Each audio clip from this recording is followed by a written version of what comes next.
Thank you for coming to this talk, and welcome. We're going to be talking about Cilium at scale for running a number of different workloads, mostly ML. Luigi? Oh, yeah, well, thank you for coming. My name is Luigi. I work as a senior Kubernetes engineer for a company called Zhou Research. If you haven't heard of us, we are a quantitative research and technology firm. We're based in London. We have some offices as well in Dallas. We try and use some of the most recent technologies, such as machine learning and big data, to predict financial movement. And here I have with me James. Hi, my name is James Laverack. I'm currently a Principal Customer Success Architect at Isovalent at Cisco, which is a long title. I've been in and around the Kubernetes space for a little while now. I'm an ex-release lead for Kubernetes itself, and I'm also the co-author of an upcoming book about Cilium running. I suppose I'll start just by kind of talking about Cilium a little bit. So Cilium is a CNI solution for Kubernetes. It does a number of other things as well. This talk is not intended as like a first principles introduction to Cilium, and it's also not a technical deep dive. So the point of this talk, just to set everyone's expectations, is kind of real world stories for things that we encountered and that went wrong, basically, and how we fixed it. Me and James have been working on bringing Cilium into our, research infrastructures. We worked over the past year to run it from a few hundred nodes to now tens of thousands of nodes, with some of those clusters reaching numbers over 1,000 of nodes in size. And then these now run fully in productions. We are hosting mission critical applications for G research, and we've been running it out quite successfully so far. So just give a quick overview. Luigi's going to give a quick bit of context for our deployments, kind of so you can understand the kind of system we're running and the scale we're running at.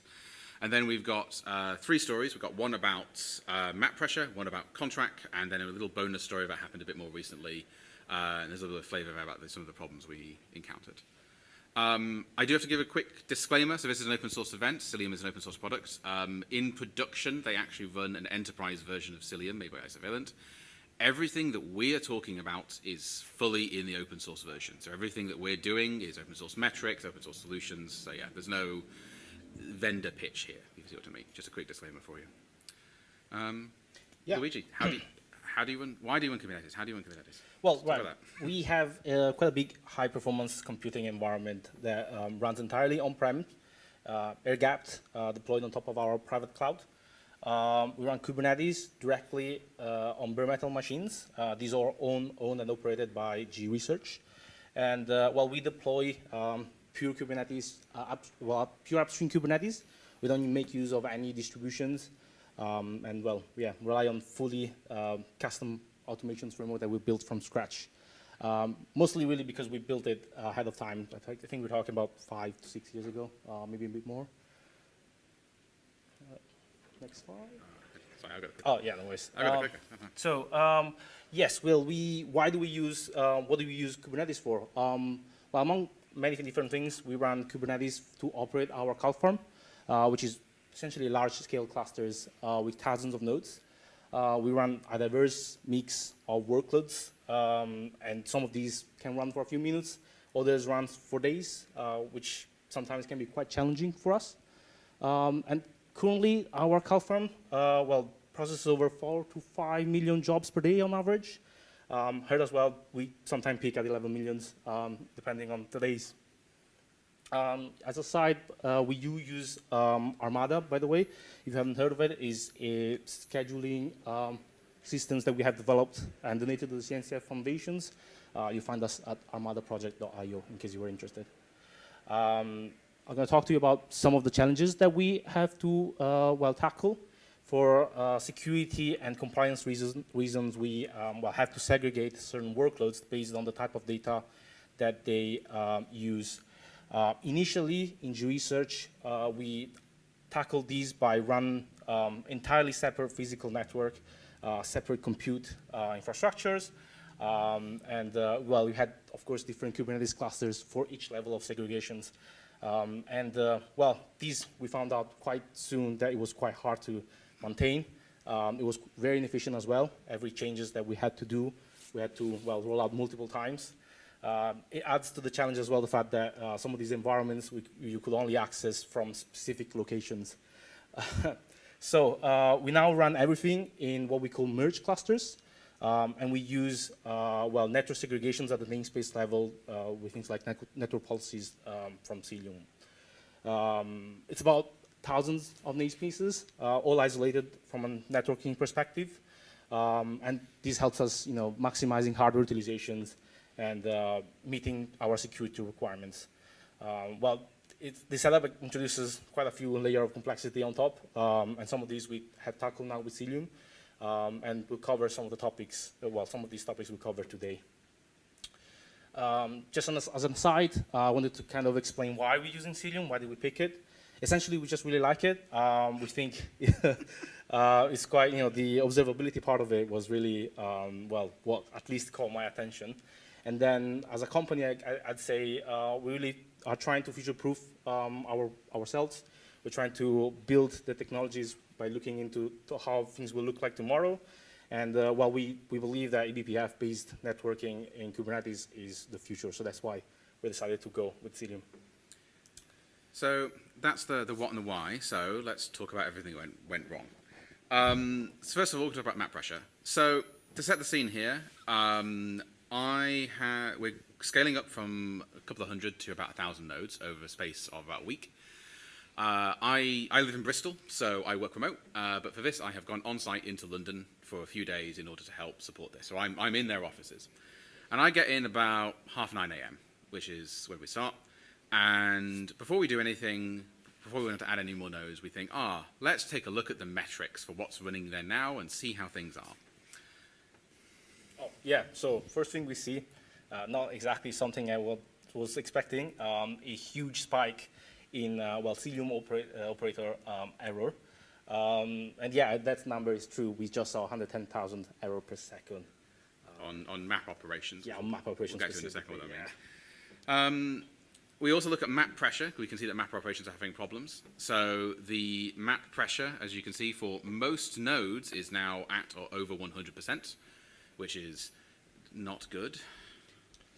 Yes, and well, this was not a new problem. I did observe these over the past few days before that. It just seems much more stable than I thought. And you can see here, in fact, overnight, it was actually dying down and everything started to look a lot better. So by the time I went and had a look at these, I really didn't have my coffee yet because I did not expect these to blow up so suddenly.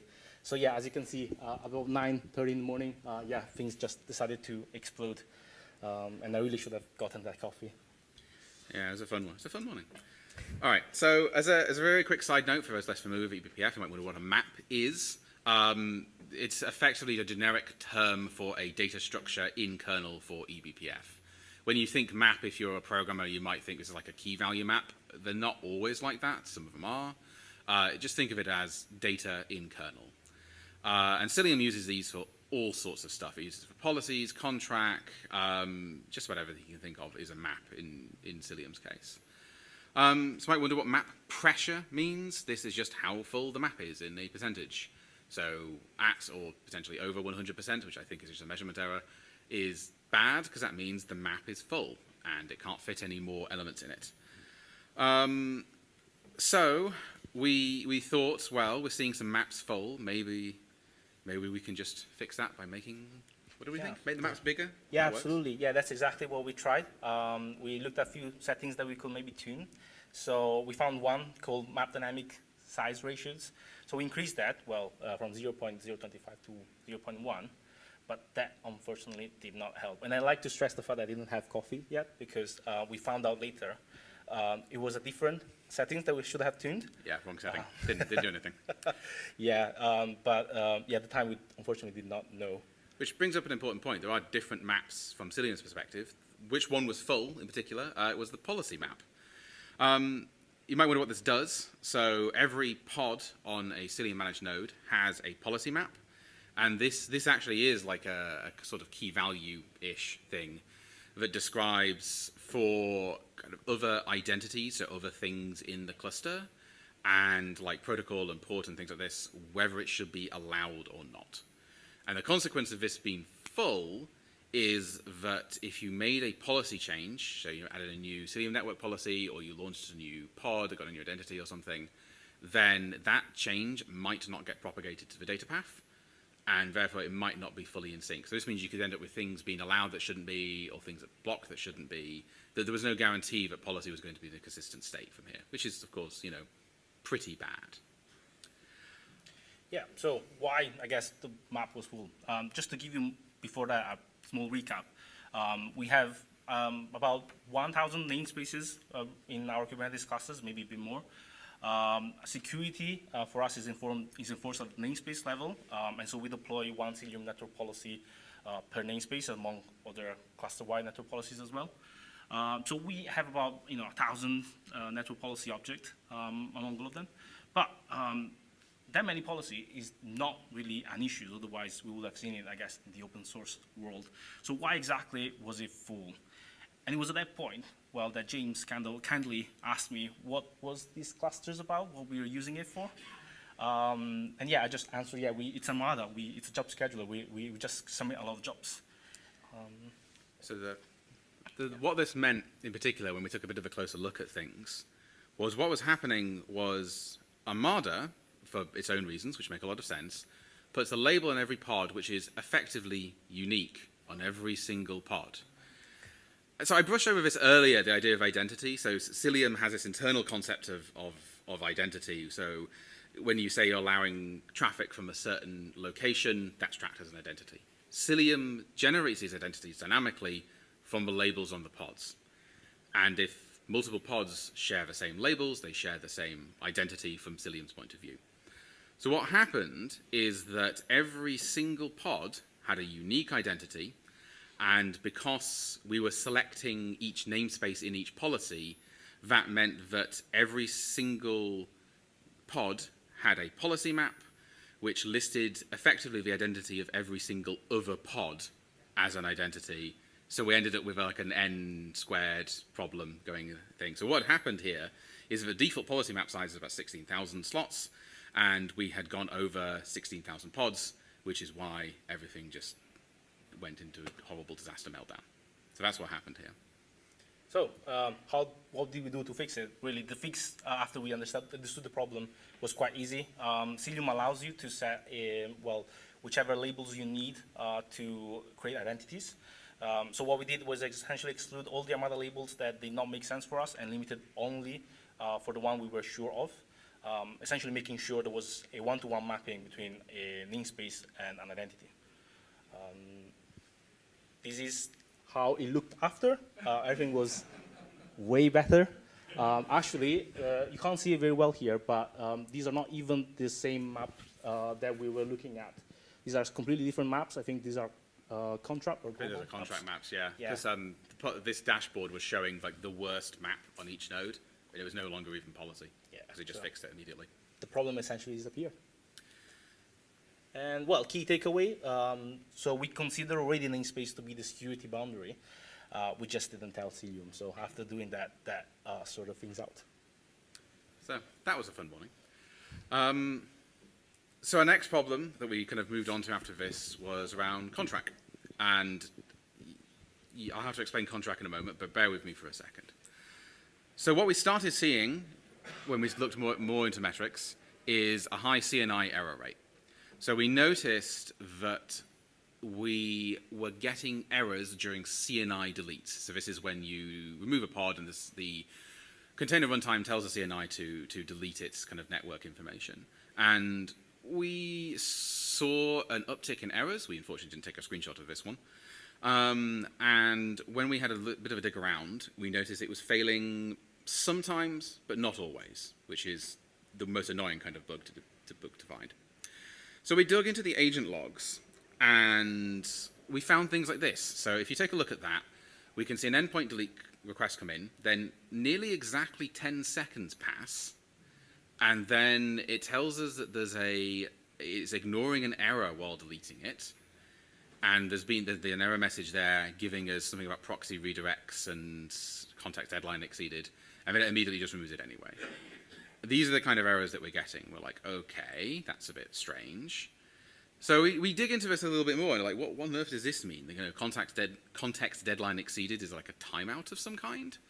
And we dig around in the metrics some more, and we find out that the data path contract GC duration seconds was hitting about 10 seconds, which seemed suspiciously convenient with this 10-second timeout we were doing. So we dug around in the code a little bit, and sure enough, we found out that you can trigger a contract GC if in the event of a CNI delete. So here I'm actually going to tell you what contract is. So this is short for connection tracking. The general idea here, and this is again something that's implemented in eBPF in Cilium, is that we, being Cilium, keeps track of traffic going out so that the reply to that traffic can come back in even if it wouldn't normally be allowed by policy. And this is true of both UDP and TCP traffic. So that's the general idea. We maintain a eBPF map pen node for contract, which is indexed in by IP. You might also wonder what garbage collection is. In this context, the GC garbage collection is this contract map is only so big. And so we have this idea of a garbage collection, which is a periodic process which will run, and it will remove all the old stuff. So this is either pods that don't exist anymore, or connections that just were so long ago we no longer care about the reply because it's clearly not coming, things like this. So we started digging a little bit more into that and taking a look at what metrics we can see there.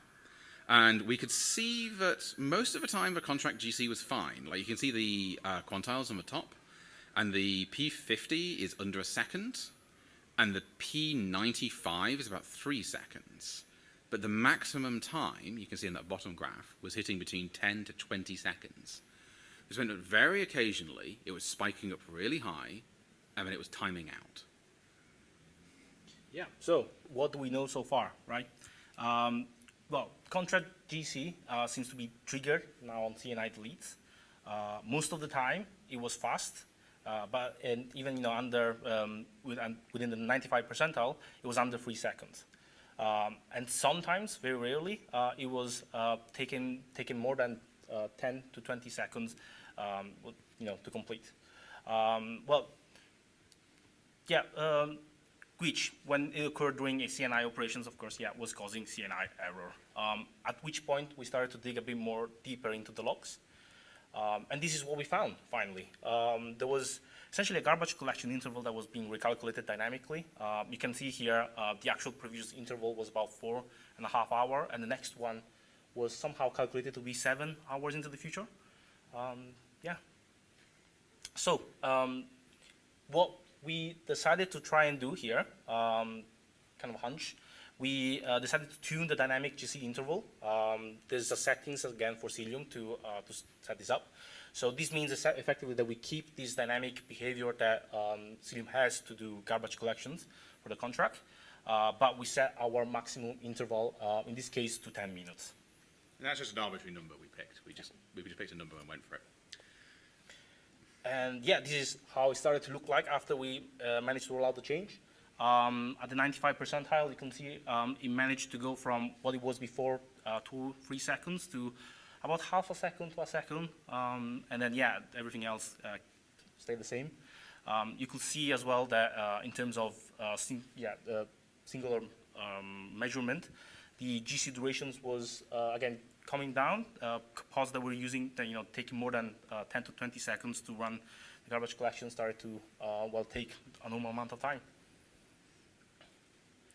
So our key takeaway there is really to keep an eye on contract. There are a lot of metrics that are exported about how long this is taking or how big the contract table is.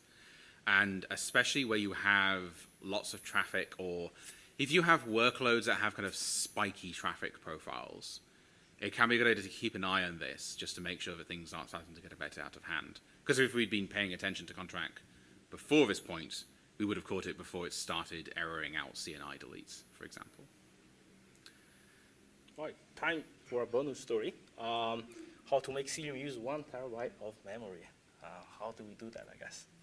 So this is a much more recent story. It happened on a newer version of Cilium, and we're talking literally about, I think, a month ago, I would Like say. a month, yeah. So. Yeah. So we were deploying a fix, a memory issues that we saw actually for an enterprise feature we were using. Well, we were confident that the fix was working, but after a rollout, we started to see the memory climbing. So this is what we saw on the dashboard. This was pretty fun. So we can see this is Cilium agent memory usage. Hitting a terabyte on the worst nodes. The CPU usage, interestingly, is not that high. Remember, that's like % of a CPU core. So like this is not that high. So we're seeing a bit of a strange set of things. We're also seeing this rather weird behavior where it starts off quite slow and then builds up over time to a point where one of Luigi's colleagues actually asked on a call, what language is Cilium written in? Is this like a C++ memory leak or something? Because it looks so much like one. And we're like, no, it's written in Go. I mean, you can have a memory leak if you keep hold of references and stuff, but Go will get rid of all of that for you. And then I got a delightful Slack message. Yes, this was a low moment for me. For debugging purposes, we had GoGC turned off. Yeah, to my defense, this was one of my colleagues as well. Yeah, it's not me. But I was the one of us, bridging the communications between us and Isovalent. So yeah, I guess key takeaway, yeah, don't turn off. Don't turn off GoGC. And I think, yeah, that's all we had, really. Yeah. Thank Very you. much. Yeah.